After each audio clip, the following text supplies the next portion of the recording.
In looking at Oren's pictures of the pedestrian side, the walking, one of the comments a former colleague of mine, Lee Cam, made some while ago when I commented on how areas in Mongkok and Yamate were being pedestrianized, and she scoffed at that. She said, "Oh, that's people's pedestrianization. That the crowds just spill out. Once they reach a certain level, people just take the streets over." You see this also at the bottom of Diagonal Street by Queens Road. The numbers of pedestrians for the space available overwhelm, and people just naturally take over the streets. And this is an indication of pent-up demand for walking.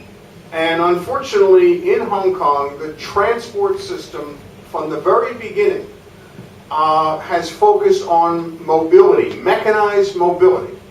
It is not focused on people, either their health, in terms of air pollution, in terms of the noise levels they're exposed to, nor in terms of the quality of life for people when they try to move around the city.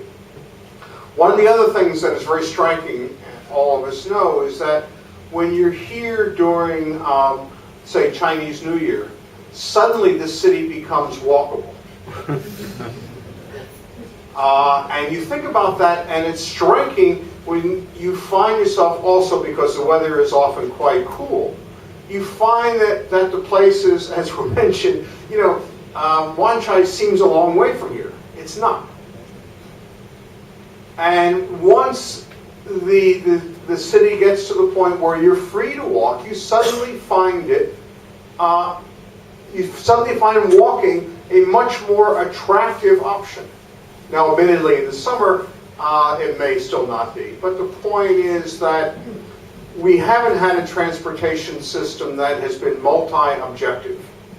And we need to constantly keep pressing for that. Now, for Paul, we were going to discuss for time for questions, so I guess if we can bring up a couple of chairs for everyone who is still here from the speakers, please bring your chair forward. And since we don't have a mobile mic, as far as I know,